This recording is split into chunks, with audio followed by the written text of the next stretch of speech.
दर्शकवृन्द नमस्कार।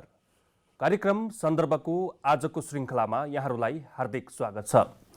सन्दर्भको आजको श्रृङ्खला पछिल्लो समय मुलुकमा विद्यमान राजनैतिक अवस्था, यति बेला मुलुक संघीयतामा व्यस्त भइरहँदाखेरि तीन तहको सरकार, आसन्न स्थानीय तहको निर्वाचन लगायतका विषयमा हामी छलफल र कुराकानी गर्दै आइरहेका छौँ। आज हामी विशेष गरी बागमती प्रदेश अन्तर्गत पर्यटनको प्रचुर सम्भावना बोकेका स्थानहरू र बागमती प्रदेशले युवा जोश जागरको पर्यटन मन्त्री पाइरहँदाखेरि यो बीचमा भएका करिब 3 महिनाको कार्यकालमा भएका नयाँ केही कामहरू र यो प्रदेशमा पर्यटनको सम्भावना र यसका अवसरहरूका बारेमा कुराकानी गर्नेछौँ। र हाम्रो आजको बहस स्थानीय तह निर्वाचन, आसन्न स्थानीय तह निर्वाचन को केन्द्रित पनि रहनेछ, किनभने यति बेला मुलुकको सबैको ध्यान काठमाडौँ महानगरपालिकाको मेयरतर्फ समेत केन्द्रित बनेको छ। नेपाली कङ्ग्रेसका तर्फबाट मेयरका आकाङ्क्षीहरू धेरै रहँदाखेरि यसमा अलिकति बीचमा चाहिँ प्रतिस्पर्धा हुने एक किसिमको आकलन पनि गरिएको छ। यिनै विषयमा कुराकानी गर्न नेपाली कङ्ग्रेसका नेता, बागमती प्रदेशका पर्यटन मन्त्री दिपेन्द्र श्रेष्ठ आज मेरा अतिथि हुनुहुन्छ। यहाँलाई स्वागत छ मन्त्रीजी। नमस्ते, धन्यवाद। तपाईलाई कार्यकालको शुभकामना पनि। मन्त्री भइसकेपछि हाम्रो यो पहिलो बहस हुँदैछ। हजुर, धन्यवाद। हजुर, अब आज प्रदेश सांसदकै भूमिकामा रहँदा हिजो तपाईँ चाहिँ ग्राउन्ड लेभलमा तपाईँले गरेका कामहरू, तपाईँको सक्रियताका बारेमा चाहिँ हामीले धेरै पटक चाहिँ बहस गर्थ्यौँ। आसन्न स्थानीय तहको निर्वाचन पनि आउँदैछ। तपाईँ पर्यटन मन्त्रीको भूमिकामा रहेको करिब 3 महिना भयो। सुरुमा एउटा युवा जोश जागरको व्यक्ति मन्त्रालय सम्हाल्दाखेरिको त्यति बेलाको अनुभव चाहिँ कस्तो रहँदो रहेछ? यतिबाट जाउँ न। होइन, अब हेर्नुहोस्, हामी मुलुकको लागि, राष्ट्रको लागि, समाजको लागि के गरेर देखाउँ भन्ने उत्कट अभिलाषा लिएरै राजनीतिक क्षेत्रमा आएको व्यक्ति भएको कारणले गर्दाखेरि स्वाभाविक रूपले जुन जिम्मेवारीमा रहन्छ त्यतातिर नै सचेत भएर अत्यन्त पारदर्शी ढङ्गले, सुझुपूर्ण ढङ्गले अगाडि बढ्ने गरिन्छ। अब मूलत अहिले पर्यटन मन्त्रालयको जिम्मेवारी पाइसकेपछि झन्डै 3 महिना भएको छ र वास्तवमै मलाई अत्यन्त उत्साह पनि लागेको छ र यो वास्तवमा महत्त्वपूर्ण जिम्मेवारी पनि हो। वास्तवमा अहिले नेपालको राष्ट्रिय कुल ग्राहस्थ उत्पादनमा महत्त्वपूर्ण योगदान पुर्याउन सक्ने एउटा चाहिँ नि क्षेत्र पर्यटन क्षेत्र हो। यद्यपि राज्यले स्रोत र साधन उपलब्ध गराएर अगाडि बढेको खण्डमा यो चाहिँ नि मुलुकको आर्थिक समृद्धिको एउटा चाहिँ नि खाका चित्रण गर्ने माध्यम बन्न सक्छ। जस्तै 2020 को चाहिँ नि आँकडा अनुसार झन्डै मुलुकको चाहिँ नि 7.9% चाहिँ नि पर्यटन क्षेत्रले राष्ट्रिय कुल ग्राहस्थ उत्पादनमा योगदान पुर्याएको छ। र मलाई लाग्छ अहिले जस्तै म आइसकेपछि अहिले मुख्यमन्त्री माननीय राजेन्द्र पाण्डेज्यूले चाहिँ नि यही विशिष्ट यो क्षेत्र र परिणाममुखी काम देखाउने अभिलाषाका साथ उहाँले जसरी एउटा साबिकमा भएको चाहिँ नि वन, वातावरण, उद्योग, वाणिज्य, संस्कृति, पर्यटन मन्त्रालय भनेर उहाँले 3टा मन्त्रालयमा विभाजन गर्नुभयो। यद्यपि बाहिर केही आलोचनाहरू भए पनि यो अर्थपूर्ण र सार्थक थियो भन्ने मलाई लाग्छ। किनकि हिजो विगतमा चाहिँ नि पर्यटन मन्त्रालयलाई वन मन्त्रालयले हेर्दै गर्दाखेरि पर्यटन मन्त्रालयको आयोजनाको लागि मात्र हेरिन्थ्यो। जस्तै कि 1 अर्ब 15 करोडको चाहिँ नि आयोजनामा चाहिँ नि त्यो पूर्वाधारको लागि भन्ने रकम छुट्याइन्थ्यो। अब यहाँ चाहिँ नि अब तपाईँ पर्यटनका विकासका नीतिहरू, कानुन, मापदण्डहरू, त्यसलाई नियमन गर्ने, त्यसलाई कानुन निर्माणको चरणमा देखि लिएर 10वटा जिम्मेवारी अद्यावधि छँदै थियो। म यसमा एकैछिनमा आउँछु मन्त्रीज्यू। यी विविध जिम्मेवारीहरू चाहिँ नि वहन गर्ने, त्यो कानुन निर्माण गरेर चाहिँ नि एउटा यसलाई परिणाममुखी काम दिनका लागि चाहिँ नि त्यो परिस्थिति सिर्जना भएन। ठिक छ, म एकैछिनमा आउँछु। तपाईँले चाहिँ ग्राउन्ड लेभलकै कुरा गर्दा काम गरिरहँदाखेरि जसरी अहिले पर्यटन मन्त्रीको जिम्मेवारीमा हुनुहुन्छ, तपाईँको क्षेत्रमा जुन हिजो तपाईँको सक्रियता, तपाईँको मतदातासँगको नजिकपन, होइन, हजुर, त्यो अलिकति कम हुँदो रहेछ या चाहिँ निकटता चाहिँ उत्तिकै मधुर हुँदो रहेछ? होइन, निकट नै छु। मैले अब क्षेत्रमा चाहिँ विकासका कुराहरू, कुनै समस्याहरू भयो भने मलाई चाहिँ अवगत गराउनुहुन्छ र मैले मन्त्रालय तहबाटै बसेर पनि सम्बन्धित ठाउँमा तल्लो स्तरका कामहरू जनसरकारी विषयहरूका लागि आवाज उठाउँदै आएको छौँ। त्यसले मलाई खास फरक परेको छैन। तर चाहिँ नि मैले अहिले कुरालाई म जोड्न चाहन्छु। अहिले म आइसकेपछिको जिम्मेवारी सम्हालिसकेपछि मन्त्रालयलाई व्यवस्थापन गर्नु थियो, अफिस व्यवस्थापन गर्नु थियो, त्यो सफल भयो। अहिले चाहिँ नि कर्मचारीको पनि कर्मचारी व्यवस्थापन भर्खरै भएको छ र अहिले हामी आइसकेपछि तीव्रताका साथ अहिले यो कार्यविधिहरू बनाउनेतिर, जस्तै अहिले हामी चाहिँ तल्लो लेभलका चाहिँ नि यो पर्यटन व्यवसायीहरू, पर्यटनसँग सम्बद्ध सरकारी व्यक्तिहरूसँग चाहिँ नि समस्याहरूको बारेमा जानकारी लिने र यसलाई पर्यटन प्रबन्धनका लागि, संस्कृति जगेर्नाका लागि आवश्यक कुराहरू के हुन सक्छन्, राय सल्लाह सुझाव पनि लिँदै गइरहेका छौँ। जस्तै अहिले भर्खरै हामी आइसकेपछि चाहिँ नि होमस्टेको कार्यविधिको लागि चाहिँ नि एउटा भेला गऱ्यौँ। त्यस्तै विभिन्न पर्यटन व्यवसायसँग सम्बद्ध चाहिँ नि ट्राभल एजेन्सी, ट्रेकिङ एजेन्सीदेखि लिएर चाहिँ नि विविध राफ्टिङदेखि लिएर विविध यो सरकारी सङ्घहरूसँग पनि राय सल्लाह सुझाव लिएर अगाडि बढेका छौँ। त्यस्तै चाहिँ नि हामीले विगतमा सरकारले गरेका चाहिँ नि ल्याएका योजनाहरू, पर्यटनका पूर्वाधारहरूको अनुगमन गर्ने, निरीक्षण गर्ने र अब जिल्लामा गएर कस्ता चाहिँ पूर्वाधारहरू निर्माण गर्दाखेरि चाहिँ नि पर्यटनको चाहिँ नि प्रबन्धन हुनसक्छ भनेर हामी अहिले मन्त्रालयको सचिव, आयोजना प्रमुखज्यूहरू सहित हामी धेरै जिल्लाहरू जाने क्रममै छौँ। अब 2 गते फेरि हामी काभ्रे, 3 गते सिन्धुपाल्चोक, 4 गते दोलखा पनि जाँदैछौँ। स्थलगत निरीक्षण गरेर पर्यटनका पूर्वाधारहरू, पर्यटनलाई आन्तरिक र बाह्य पर्यटकलाई आकर्षण गर्नको लागि के चाहिँ नि हुन सक्दछन्। जस्तै अहिले मैले चाहिँ नि म तपाईँलाई संक्षिप्तमा भन्न चाहन्छु।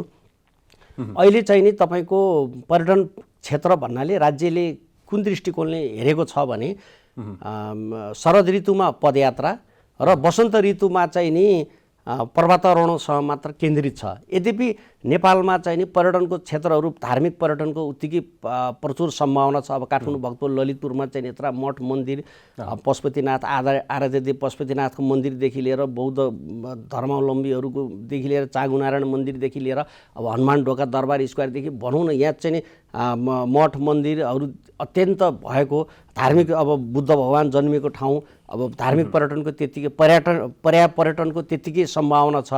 जस्तो चाहिँ नि अब त्यहाँ राम्रो पूर्वाधार निर्माण गर्न सक्ने हो भने त्यो आकर्षणको केन्द्र बन्न सक्छ। जस्तै अहिले सर्वयाम पर्यटनका चाहिँ सम्भावनाहरूलाई पनि चाहिँ नि केन्द्रित गर्ने, जस्तै तपाईँको यहाँ साहसिक पर्यटनहरूको त्यत्तिकै सम्भावना छ। जस्तो कि चाहिँ नि अहिले नयाँ आकर्षण भइरहेको चाहिँ नि यो जिप लाइनहरू, बन्जी जम्पहरू, तपाईँको माउन्टेन क्लाइम्बिङ, स्काई क्लाइम्बिङदेखि लिएर आइस क्लाइम्बिङहरू, डाइभिङ, अब यो चाहिँ नि तपाईँको प्याराग्लाइडिङहरू, जस्तै अहिले क्यानोपी वाक टुरिज्महरू, यस्ता नयाँ नयाँ चाहिँ नि कुराहरूतिर राज्यले ध्यानाकर्षण गर्ने, निजी क्षेत्रलाई प्रोत्साहन गर्यो भने मात्र पर्यटन मन्त्रालय छुट्टिसकेपछि कार्यविधि योजनामा चाहिँ केन्द्रित हुनु भएको छ। हजुर, यी विषयहरू, प्रसङ्गहरू बिस्तारै आउलान्।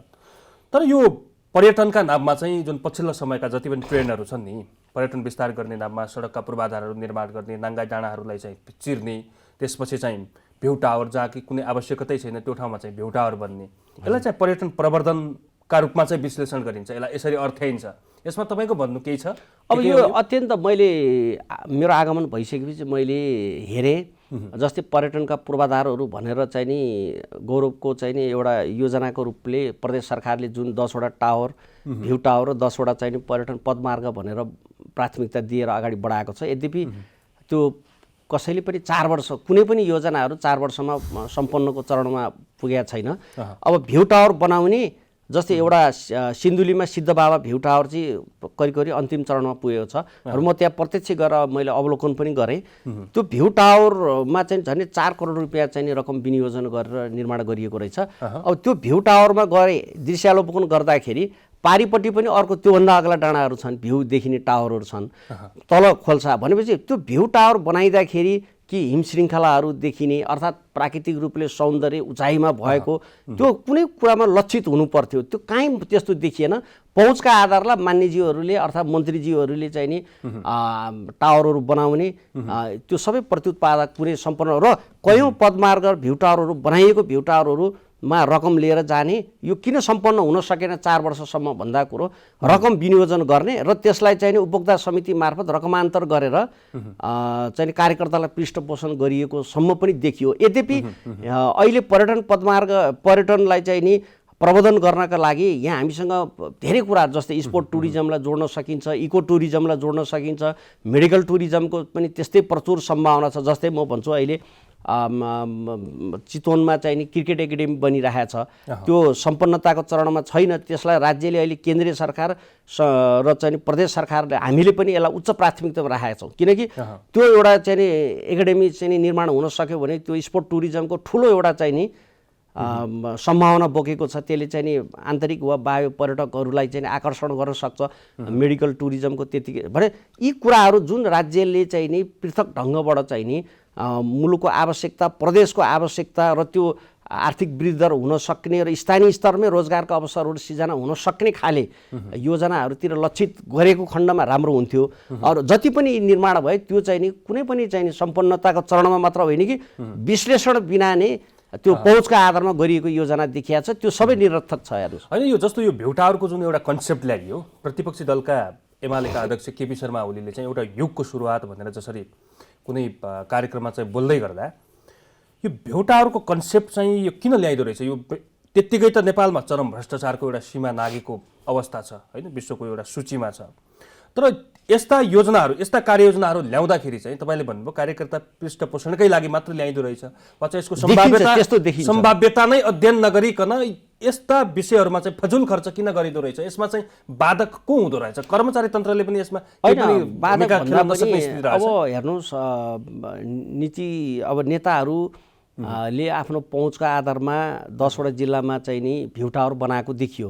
जस्तै पूर्व अर्थमन्त्री कैलाश ढुङ्गेल उहाँले आफ्नै गाउँको टुप्पोमा सिरानमा चाहिँ माथि टुप्पोमा चाहिँ बनाउनु भयो भन्दाखेरि यो चाहिँ नि आफ्नो पहुँचको आधारले सांसद मन्त्रीले आफ्नो घर आँगनको छेउमा आफ्नो गाउँको टुप्पोमा देखाइदिँदै गर्दाखेरि त्यसले राज्यलाई कति घाटा छ, त्यसबाट चाहिँ कति पर्यटक आकर्षण हुन सक्छ, यस्ता कुराहरू विश्लेषण भएन। खालि पहुँचका आधारमा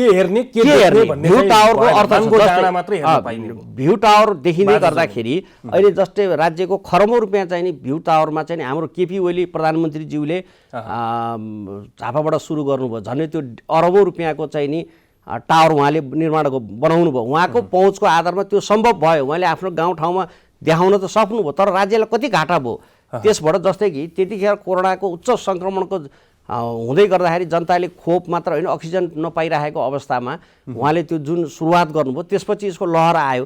त्यो लहर आउँदै गर्दाखेरि जस्तै मैले भने नगरकोटमा चाहिँ नि भ्यू टावर पनि होइन, त्यो एउटा टावर बनाइएको थियो। हेर्नुहोस्, हामी धेरै जान्छौँ त्यहाँबाट चाहिँ नि सगरमाथाको रेन्ज समेत चाहिँ दृश्यावलोकन गर्न सकिन्छ। खुल्ला मौसम भएको बेलामा गौरीशङ्कर हिमालदेखि सबै त्यो रेन्जहरू भनेपछि भ्यू टावर बनाउँदै गर्दाखेरि पर्यटकलाई आकर्षण गर्ने खाले दृश्यावलोकन प्राकृतिक सौन्दर्य भएका दृश्यहरूलाई चाहिँ कैद गर्न सकेर आकर्षण गर्न सकियो भने त्यो अर्थपूर्ण हुन्छ। तर जति बनाइएको अहिलेसम्म टावर छन् ती सबै प्रत्युत्पादक, फजुल खर्च र त्यहाँ चाहिँ नि त्यो चाहिँ नि अलिकति कलुषित भावना राखेर मैले जति देखेँ, जस्तै मैले 2-3 ठाउँमा हेर्दाखेरि चाहिँ त्यत्रो करोडौँको लागतमा त्यो निर्माण गर्न त्यति रकम नलाग्नु पर्ने हो। त्यहाँ आर्थिक घोटाला पनि हुनसक्छ। यो गम्भीर विषय छ। यो त अब तपाईँ मन्त्री भइसकेपछि त यसको त छानबिन गर्नुपर्ने, हामीले छानबिन पनि गर्छौँ र अब आगामी योजनाहरू बजेटहरूमा चाहिँ नि यस्ता कुराहरूलाई हामी प्राथमिकता दिँदैनौँ। अब अलिकति आसन्न निर्वाचन, स्थानीय तह निर्वाचनको विषयलाई पनि थोरै जोडौँ। जुन तपाईँ काठमाडौँ महानगरपालिकाभित्र यो बानेश्वर एरिया, यो क्षेत्रबाट चाहिँ जसरी प्रदेशसभामा तपाईँ विजय हुनुभयो, यहाँका मतदाताहरूले तपाईँलाई माया गरे। अहिले धेरै ठाउँको नजर चाहिँ यो महत्त्वपूर्ण महानगरपालिकाहरू, देशका ठुला महानगरपालिका चितवन, काठमाडौँ होइन लगायतका, भरतपुर लगायतका महानगरपालिकामा केन्द्रित भइरहँदाखेरि अब काठमाडौँमा चाहिँ युवा आउनुपर्छ र युवाले चाहिँ विकास र समृद्धिका लागि चाहिँ महत्त्वपूर्ण भूमिका खेल्न सक्छ भनेर जनताहरूले, नागरिकहरूले अर्थाइरहँदाखेरि अहिले त हिरोबाट, कलाकारिता क्षेत्रबाट, सामाजिक क्षेत्रबाट पनि यहाँको उम्मेदवारी दावेदारी गर्दैछन्। तर नेपाली कङ्ग्रेसबाट पनि धेरै प्रतिस्पर्धीहरू छन्। अहिलेका उपमेयर हरिप्रभा खड्कीदेखि लिएर हाम्रो सिर्जना सिंह लगायतकाहरू चाहिँ यसमा प्रतिस्पर्धीका रूपमा चाहिँ अगाडि आएका छन् कङ्ग्रेसबाट। तपाईँलाई के लाग्छ आजका दिनमा चाहिँ काठमाडौँ महानगरपालिकाको मेयर कस्तो हुनुपर्छ र चाहिँ पार्टीबाट चाहिँ कसलाई सिफारिस गर्नुपर्छ, तपाईँको आफ्नो भ्यू के छ? अब हेर्नुहोस्, यो अत्यन्त संवेदनशील कुरा उठाउनु भयो। जस्तै म प्रदेश सभा सदस्य हुँदै गर्दाखेरि पनि मैले चाहिँ नि काठमाडौँमा चाहिँ नि सार्वजनिक जग्गाहरू झन्डै 10-12 रोपनी राज्यको स्वामित्वमा ल्याएँ। हामी पनि दौड्यौँ त्यहाँ, तपाईँहरू पनि आउनुभयो र मैले चाहिँ नि विकास निर्माणको काममा चाहिँ नि धेरै विकासका कुराहरूमा पनि मैले चाहिँ नि यहाँ गर्न सकिने धेरै रहेछ। तर त्यसको लागि बाधक चाहिँ को देखियो त्यतिखेर भने मेरो प्रतिस्पर्धामा सधैँभरि विद्यासुन्दर साक्य आउनुभयो। यहाँ अब हजारौँ रोपनी जग्गाहरू अहिले पनि भूमाफियाले अतिक्रमण गरिरहेको छ। हुन त म 3-4 वटा जस्तै दीपक मल्होत्राको जग्गादेखि लिएर चाहिँ नि 2-3टा जेन तन्दुकारले हडपेको जग्गाहरूमा चाहिँ म राज्यको स्वामित्वमा 3-4-5 ठाउँको जग्गा म राज्यको स्वामित्वमा ल्याउन अग्रसर भएर लागेँ। इन्द्र चामलिङले हडपेको जग्गा अब त्यहाँ चाहिँ नि लाग्दा खर्दा बाधकको रूपमा चाहिँ काठमाडौँ महानगरपालिकाको मेयर आएको मैले अनुभूति गरेँ। मेरो भनाइको आशय के हो भने यदि साँच्चैको काठमाडौँको विद्यासुन्दर साक्यले राम्रो चाहनु भएको यहाँ हजारौँ रोपनी जग्गा राज्यको स्वामित्वमा आउँथ्यो। मैले उहाँको जुन बाधक उहाँ भएको कारणले मैले त्यो ठाउँमा, यद्यपि मेरो प्रदेश सभा सदस्य भनेको त्यो मेरो कार्यक्षेत्र होइन, तर पनि म जनताको प्रतिनिधिको हिसाबले आएको गुनासोलाई सम्बोधन गरेर मैले त्यतातिर म लागेँ। मैले भने यो महत्त्वपूर्ण जिम्मेवारी हो। झन्डै चाहिँ नि 3वटा यो उपत्यकाभित्रको रिङ रोडभित्र बनाउनको लागि 25औं अरब रुपियाँ बजेट चाहिँ नि तपाईँको आन्तरिक स्रोतबाट राज्यको स्रोतबाट सङ्कलित हुन्छ। त्यसलाई वास्तवमै तपाईँको विकासका पूर्वाधारहरू बनाउने यहाँ चाहिँ जस्तै हाम्रो विद्यासुन्दर साक्यजीले यहाँ मेट्रो ट्रेनको कुरा गर्नुभयो, हराभरा बनाउँछ। उहाँले त एउटा फोहोरको डङ्गुरसम्म व्यवस्थापन गर्न सक्नु भएन। उहाँले यद्यपि 5 वर्षमा मेरो कार्यकाल त एकदम सफल भएको छ, एकदम पूर्ण। अहिले पनि हेर्नुहोस् तपाईँ बिहान जानु घर घरमै तपाईँ टोलमै फोहोर उहाँले एउटा व्यवस्थापन गर्न सक्नु भएन। त्यसकारण मेरो के भने स्रोत र साधनले चाहिँ नि भएको ठाउँ काठमाडौँ महानगरपालिका मेयर यसलाई त मात्र व्यवस्थापन गर्न सकेर एउटा अलिकति फार साइडेड भिजन राखेर ट्रान्सप्यारेन्ट ढङ्गले चाहिँ उहाँले त अब अरबौँ रुपियाँ चाहिँ ब्याङ्कमा ब्याज लगाएर समेत आय आर्जन गर्नुभयो। भनेपछि यो सबै कुराहरूलाई चाहिँ केन्द्रित गरेर म एउटा सुन्दर हराभरा सफा स्वच्छ र चाहिँ नि समृद्ध एउटा विकासमा तीव्रता दिलाउन सक्ने एउटा काठमाडौँ सुन्दर काठमाडौँ महानगरपालिकामा बनाउँछु भन्ने सोच एउटा मेयरले राख्यो भने त्यो सम्भव छ। त्यसका लागि चाहिँ नि अब काठमाडौँको मेयर त्यसका लागि तपाईँको नाम पनि कतिपय ठाउँमा त चर्चामा मेरो नाम तपाईँको सार्वजनिक हिसाबले मैले गरेका कामहरू यो विकासका कुराहरू पुतली सडक ढलमा चाहिँ नि निर्माणमा मेरो भूमिका तपाईँको सार्वजनिक जग्गाहरू संरक्षणमा चाहिँ मैले खेलेको भूमिका विकासका काममा मैले प्रदेश सभा सदस्य भएर खेलेको भूमिका कारणले चर्चामा आउनु स्वाभाविक हो। तर म अहिले चाहिँ नि मेयरको दावेदार होइन। सिनियर मान्छेहरू पार्टीमा चाहिँ नि योग्य मानिसहरू नेपाली काङ्ग्रेसमा हुनुहुन्छ। जस्तै अहिले तपाईँको चाहिँ नि भन्नुभयो उपमेयर हरिप्रभा खड्गीको नाम, जस्तै चाहिँ नि तपाईँको अब निलकाजी साक्यको नाम आइरहेको छ, तपाईँको चाहिँ इन्द्रलाल सिंह अहिले अब त्योभन्दा पनि महत्त्वपूर्ण अहिले एकदम पुरानो सृजना सिंह भाउजूको पनि नाम आइरहेको छ। उहाँ तपाईँको अत्यन्त चाहिँ नि पुरानो अब हिजो शङ्करदेव क्याम्पसमा चाहिँ नि कोषाध्यक्ष लडेर चाहिँ पम्फा भूषाललाई पराजित गरेर तपाईँको चाहिँ नि प्रतिबन्धित कालदेखि महिला सङ्घको अध्यक्ष भएर एकदम सशक्त भूमिकामा पार्टीको चाहिँ नि भूमिकामा हुनुहुन्छ। सामाजिक गतिविधिमा पनि अग्रसर भएर आउनु भएको छ। अब मास्टर डिग्री सिध्याउनु भएको राम्रो अहिले उहाँको व्यापक चर्चा छ र उहाँ जतिको मान्छे आउँदाखेरि चाहिँ मलाई लाग्छ स्वच्छ छवि भएको एकदम अलि फार साइटेड भिजन पनि भएको मानिस। अझ म त भन्न चाहन्छु हामीलाई नेभी सङ्घ बनाउने नि उहाँहरूको कारणले हामी प्रेरित भएर नेभी सङ्घमा चाहिँ लागेर अहिले काङ्ग्रेसमा यो तहसम्म जिम्मेवारी लिन सफल भयौँ भने उहाँहरू जस्तो एउटा ट्रान्सप्यारेन्ट सृजना सिंह जस्तो भाउजू जस्तो ट्रान्सप्यारेन्ट मान्छे एकदम फार साइटेड भिजन भएको सामाजिक एउटा दृष्टिकोण भएको मानिसहरू जस्तो यो काठमाडौँ महानगरपालिकाले पाएको खण्डमा चाहिँ परिवर्तन सम्भव छ। भोलि यसमा त अनेकौं विवाद पनि आउन सक्छ पार्टीभित्र होइन। प्रकाशमान सिंह एउटा नेता भएका नाताले उहाँको चाहिँ धर्मपत्नीलाई चाहिँ काठमाडौँको मेयरमा अगाडि सार्ने कुरा कतिको उचित होला भनेर प्रश्न पनि उठाइएला होइन। यो विषयलाई चाहिँ कसरी होइन, यसलाई चाहिँ के कसरी लिनुहुन्छ भने जस्तै बाबुराम भट्टराईको श्रीमती हिसिला यामी मन्त्री हुँदाखेरि पनि चर्चा आयो। तर बाबुराम भट्टराईको श्रीमती भएको कारणले हिसिला यामी चाहिँ नि को पनि त योगदान ठुलो थियो नि। जस्तै शेरबहादुर दाईको मिसेस भएको कारणले चाहिँ नि प्रधानमन्त्रीको मिसेस भएको कारणले आरजु भाउजूको उहाँको चाहिँ नि आरजु देउबाको आलोचना भयो। तर उहाँले गरेको योगदानको पनि त कदर गर्नु पर्यो। उहाँ निरन्तर सामाजिक क्षेत्रमा लागेर अहिले त हरेक राजनीतिज्ञले चाहिँ आफ्नो परिवारलाई संरक्षण गर्ने परिवारवादका कुराहरू धेरै आइरहेछन् के होइन। त्यो जस्तै प्रचण्ड कमरेडको चाहिँ नि भाइ नारायण दाहालको कुरा आइरहेछ। उहाँ पनि त योगदान दिएको मानिस हुनुहुन्छ नि त पार्टीमा। जनार्दन शर्माको दाजुभाइ। त्यसकारण अब यो उहाँहरूले खेलेको योगदानका कारणले भूमिका पार्टीभित्र गरेको योगदानको कारणले उहाँ चाहिँ नि आउनु भएको छ। त्यसकारण यसलाई चाहिँ नि त्यो सङ्कीर्ण दायराबाट हेर्नु हुँदैन कि हामीले हेर्दै गर्दाखेरि एकदम चाहिँ नि त्यो व्यक्तिले गरेको योगदान कसैको श्रीमती हुनसक्छ, कसैको भाइ हुनसक्छ। अब कोइराला परिवार भन्ने क्रमशः कयौँ मान्छे चाहिँ प्रधानमन्त्री, अब गिरिजाबाबुको भाइ सुशील कोइराला प्रधानमन्त्री भन्ने कुरा आयो। तर उहाँहरूले खेलेको योगदान मैले अहिले सृजना सिंह उहाँको चाहिँ नि सन्दर्भमा भन्दै गर्दा उहाँले वास्तवमा मैले भने नि नेताको श्रीमती भएर मात्र उहाँ ओजेलमा पर्नुभयो होइन भने उहाँको कुनै हिसाबले पनि योगदान कम छैन। हरेक हिसाब मैले भने प्रतिबन्धित कालमा नेभी सङ्घको महिला सङ्घको अध्यक्ष भइसक्नु भएको तपाईँको चाहिँ नि कलेजको चाहिँ नि तपाईँको कोषाध्यक्ष त्यतिखेर प्रतिबन्धित कालमा पम्फा भुषाललाई समेत पराजित गर्नुभएको व्यक्ति निरन्तर उहाँ राजनीतिमा हुनुहुन्छ। महिला सङ्घको सल्लाहकार भएर काम गरिराख्नु भएको छ। अहिले महासमिति सदस्य सर्वसम्मत भएर आउनु भएको छ।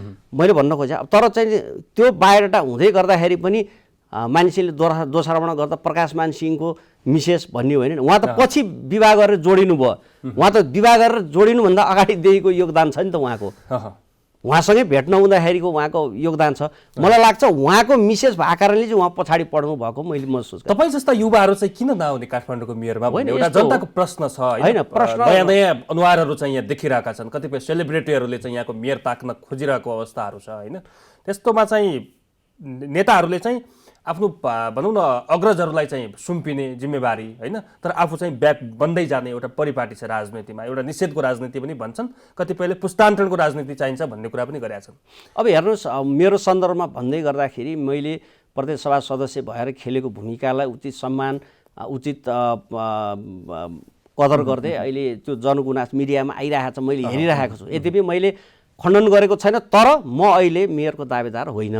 किनकि मैले पार्टीभित्रबाट जिम्मेवारी पाइरहेको छु। मैले अहिले पर्यटन तथा संस्कृति मन्त्रालयको जिम्मेवारी पाएको छु र म यसमै पर्यटन एउटा चाहिँ नि पर्यटनलाई प्रबन्धन गर्ने, संस्कृतिको जगर्ना हुने र नयाँ आर्थिक वर्षमा एउटा नयाँ योजनासहित एउटा परिणाममुखी काम गर्नका लागि म व्याकुल छु। मेरो कार्यक्षेत्र अहिले जुन जिम्मेवारी मैले पाएको छु मैले दोहोरो जिम्मेवारी खोज्नु वाञ्छनीय पनि हुँदैन र म त्यता लाग्दा पनि लाग्दैन।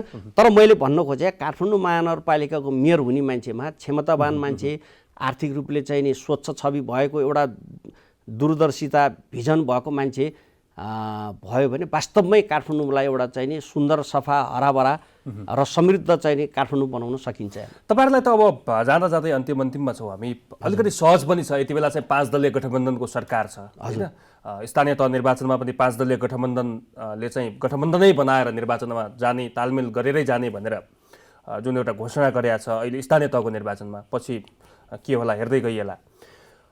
यो अवस्थामा चाहिँ नेपाली कङ्ग्रेसले गठबन्धन गर्दै गर्दा 5 दलीय गठबन्धन गर्दै गर्दा पार्टीभित्र कतिपय असन्तुष्टिहरू छन् होइन। तपाईँ पनि एउटा युवा नेता, भोलि चाहिँ राजनैतिक भविष्य बोकेको यो राष्ट्रको एउटा लिडरसिप भूमिकामा पुग्ने एउटा नेताको हैसियतले चाहिँ पार्टी नेतृत्वले गरेका कुराहरूमा चाहिँ तपाईँहरूको केही अब्जेक्सन छ वा चाहिँ आजको दिनमा चाहिँ गठबन्धन स्वीकार्यता छ सबैका? होइन, यो गठबन्धन स्वीकार्नु पर्ने बाध्यता पनि छ।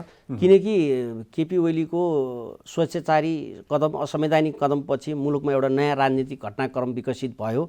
उहाँको ज्यादती विरुद्धमा पार्टीभित्रै सङ्घर्ष गर्नुभएका, पार्टीलाई उचाइमा पुर्याउन जीवन उत्सर्ग गर्नुभएका नेताहरू माधव नेपालदेखि लिएर सबैले यो स्वेच्छाचारी सत्तालोलुप व्यक्तिसँग अब हाम्रो साझेदारी हुँदैन भनिसकेपछि र प्रतिगमनको मतियार उहाँ बनिसकेपछि, जस्तै प्रचण्ड कमरेड उहाँले समेत पनि यो सत्ता साझेदारीमा अब रहनु हुँदैन, यो वाम गठबन्धनको एकता कायम हुन सक्दैन। किनकि केपी ओलीको स्वेच्छाचारी कदमको विरुद्धमा राष्ट्रघाती प्रतिगमनको मतियार बन्नु हुँदैन भने उहाँहरू आइसकेपछि एउटा नेपाली काङ्ग्रेसको नेतृत्वमा एउटा नयाँ राजनीतिक घटनाक्रमबाट विकसित भएपछि सरकार आएको छ र यो सरकारलाई यसकारण पनि यो सरकारलाई राजनीतिक अस्थिरतालाई परिपूर्ति गर्ने खाले यो सरकार बनेको कारणले र अहिले पनि समस्या के छ भने 2/3 सरकार विघटन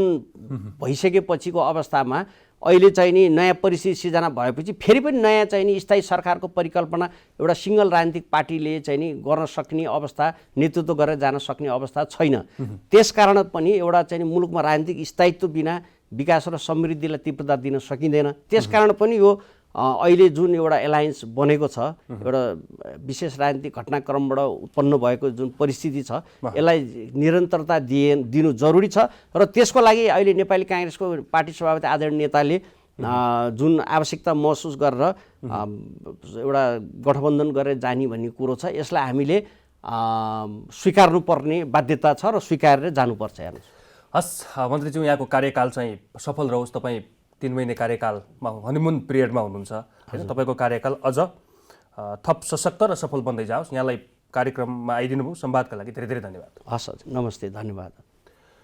दर्शकवृन्द, कार्यक्रम सन्दर्भको आजको श्रृङ्खलामा विशेष गरी बागमती प्रदेशको पर्यटन प्रवर्धन, सिङ्गो मुलुकको पर्यटन प्रवर्धन र आसन्न स्थानीय तहको निर्वाचनमा नेपाली काङ्ग्रेसको भूमिका, गठबन्धन लगायतका विषयमा कुराकानी गऱ्यौँ। आजका लागि सन्दर्भको समय सकिएको छ। खेम्बम बिदा हुन्छु। नमस्कार।